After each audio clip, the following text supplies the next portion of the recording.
YouTube, there is no firearms in this video. Welcome back to the Airgunner YouTube channel. In this episode, we will be reviewing the Barra 1866 CO2 rifle in .22 caliber that we got sent by your friends at Airgun Source Canada. I will try to keep this video fairly short, but you can watch my Barra 1866 playlist or unboxing video if you want more info about this. First, I will read a quick description of this rifle on Airgun Source Canada. Then I will go over the specs and we will talk about the positive, the negative, and give a bit of extra info on it. So, hope this is informative. And the 1866 is our newest flagship .22 pellet rifle, and based on the legendary lever actions of the Old West, it is powered with two CO2 cylinders and fires pellets in a realistic fashion with ejecting cartridge while cycling the lever. Now let's talk about the specs. This is sold $380 Canadian on Airgun Source, which is not too bad. The gold version seems to be a bit more pricey, but I don't think it is available in .22 in blued version, which kind of doesn't make sense to me. They do have a few barrel options. They have a .177 smoothbore, a .177 rifle, and also a .22 caliber rifle barrel. This is a bit more complicated to get in Canada if you do not want to register it. And from what I can see on Barra's website, only the .177s are offered in blued finish. It is a lever action 10-shot repeater. They do include the 10 shells in the box. By the way, quick note, the shells are metal. In the box, you also get this instruction manual. The stock is not wood, but it is a pretty nice looking synthetic / faux wood, and I really like it personally. Other than that, it is mostly metal. You got a metal receiver, a metal shroud, metal tube. The back is also metal. There is only this part that seems to be plastic, and I'm not even sure. It might not be. Maybe I was wrong in my unboxing video and I clearly need to oil that.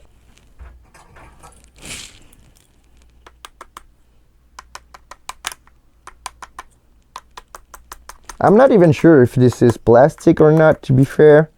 But if it is plastic, that's pretty much the only plastic part on this whole rifle, other than the stock that does look like wood. To keep it short, it is mostly metal other than the faux wood stock, and it does look like a nice Winchester 1866 to me, at least. I never seen one in person, but most of the people that I've showed this to thought it was a real gun. So, by the way, the butt pad is metal, and this is where you will put the two CO2 cartridges.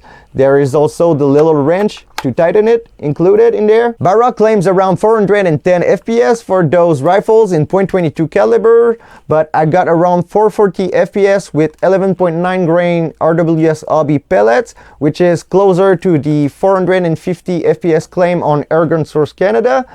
I'd assume that it can do 450 in other weather with around 12 grain pellets. CO2 is kind of self-regulated at around 800 psi depending of the weather, so we did get pretty consistent numbers with the right pellets. This is definitively not the most powerful rifle ever, but this is plenty for plinking, maybe a bit of pesting and stuff like that. Quick note, 440 FPS with 11.9 grain pellets is around 5.15 foot-pounds, so you get around 5 to 6 foot-pounds if you get 480 FPS like Airgun Detective did.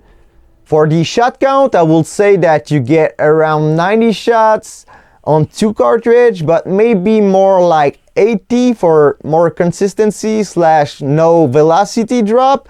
You definitively can push it up to 100 shots without causing a jam, but once it gets very weak, just stop shooting, obviously. On the same note, you can easily fire 40 if you use only one CO2 cartridge and insert an empty one with it, but I'd guess that it is more like 30 until you get a bit of drop. This rifle is definitively more of a plinker than a paper puncher, but it definitively can do pretty decent from 10 to maybe 20-25 meter with the right pellets. For most of us, this is about the range that they can find in their backyard. And by the way, this thing is super quiet, super backyard friendly.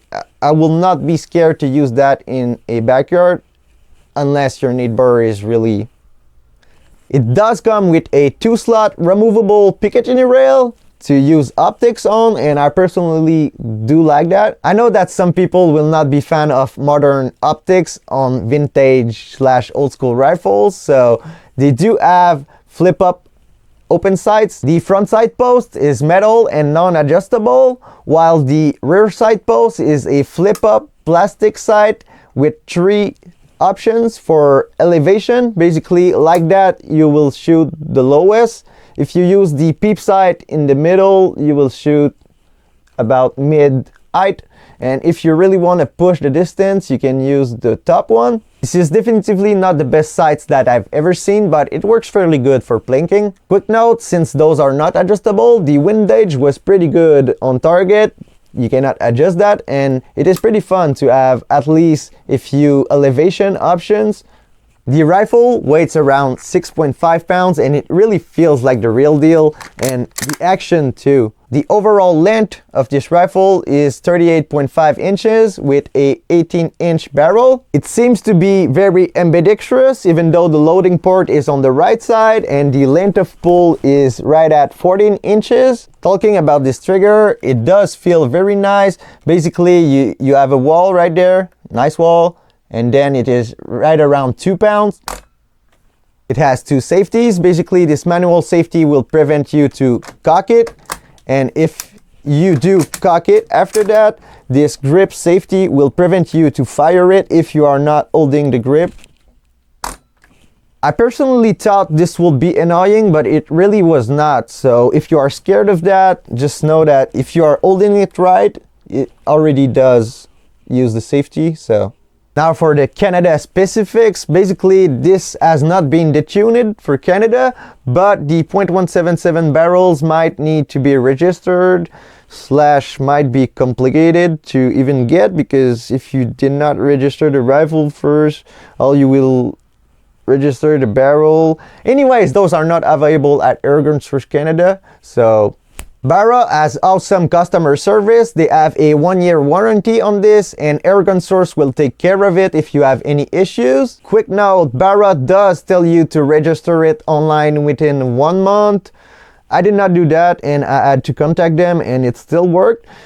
I still recommend you to do that to not have issues later, but anyways, now that the spec part is done, let's talk about what I like and what I don't like about it. I will start with the positives. First, this thing does not need a license compared to most other replicas with BBs that are over 500 FPS. Another thing that I like about it is that pretty much all of the people that I sent a picture to thought it was the real deal.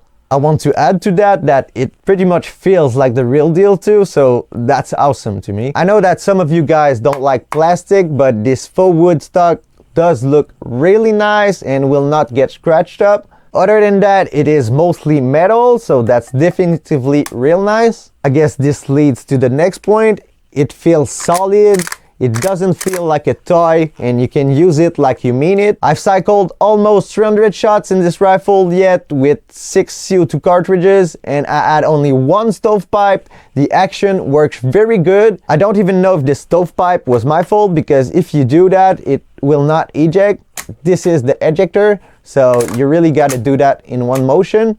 The lever action makes it a very fun 10-shot repeater, and also you don't have to lean it back like a Red Ryder because it is not gravity fed. Now for the last positive point that I can think of right now, Barra has an incredible customer support. I've heard of great stories, and I also did have to contact them after having a small issue during my last video, if you did not watch that, but they did fix my issue, and I'm really happy about that, and I will not be scared to buy another Barra. Now for the part that most of you guys are here for, the negatives. I know, some reviewers will not talk about the negative, but I will. I don't want you guys to buy airguns that you will not be happy with, and that's not good for my friends at Airgun Source 2. They want you to get the best thing for you that you will be happy with and buy more ammo.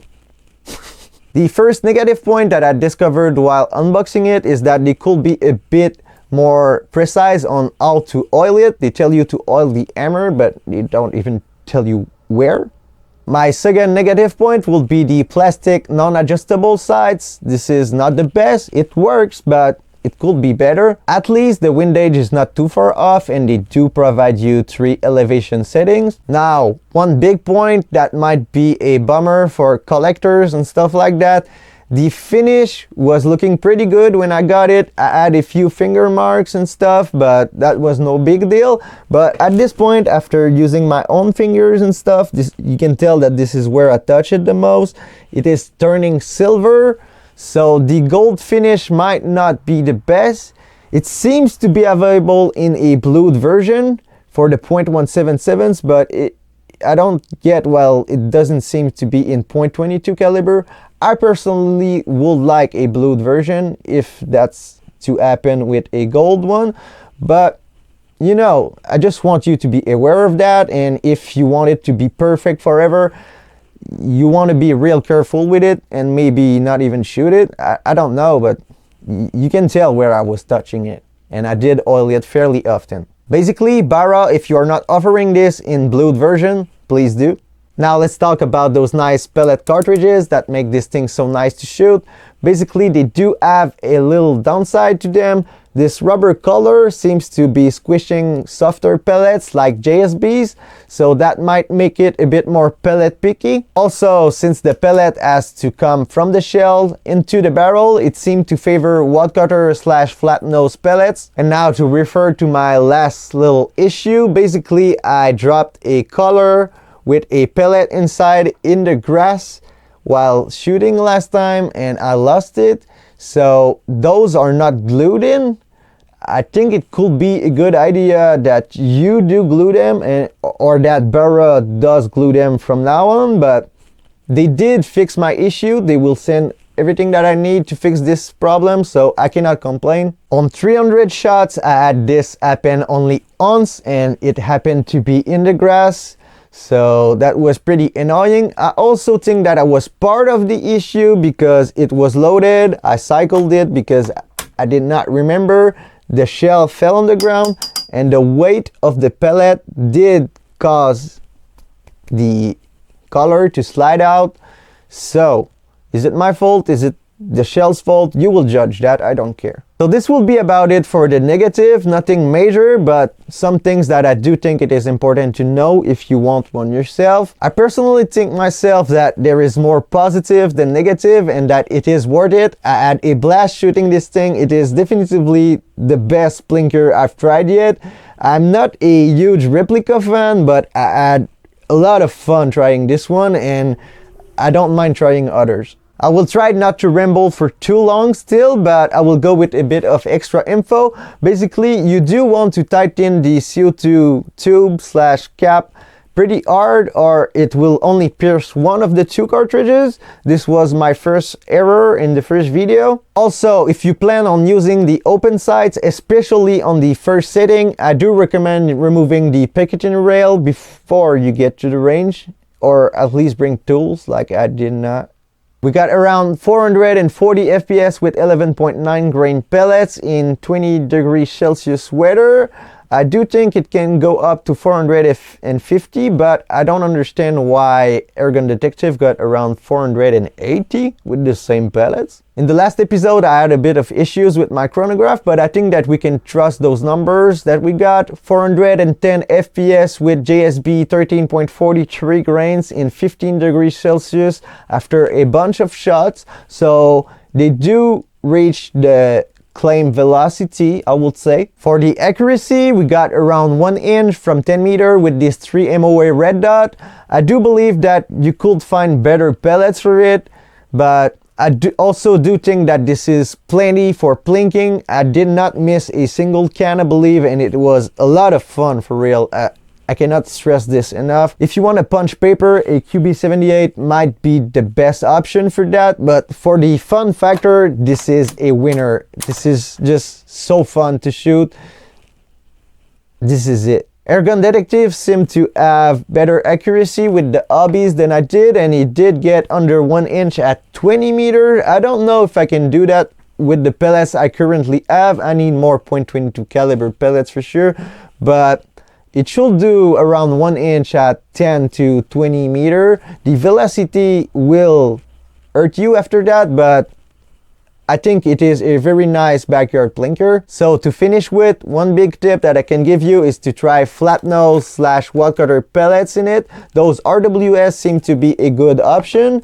Those Grizzly did pretty good, so maybe any wad cutter will do better than more expensive pellets of the wrong shape. Basically, it should shoot any harder lead wad cutter pellets pretty decent, which kind of makes sense because slower guns kind of like wad cutters. They are designed for target shooting in lower velocity rifles, but it is also not the best thing because those are designed for 10 meter and they tend to start to fall after that. So this might be 10 to 20 meter. Anyways, I hope this review was helpful. I hope to try more pellets in it later and maybe push the range a little bit. It is a fairly low velocity rifle, so you cannot shoot 50 meter for sure, but I do believe that we can do decent at around 20 meter. I wanted to do that before making this review, to be honest, but right now it is currently like 7 degrees Celsius and that's the best day since a week, so that won't happen for now. Stay tuned, subscribe to my channel if you want to see that later. A huge thank you to Airgun Source Canada for this review opportunity. I had a lot of fun. They have been great with me yet, so I could not be more happy. Before shutting this camera off, I want to say a huge thank you to all of my subscribers making this possible, and I will see y'all in the next one.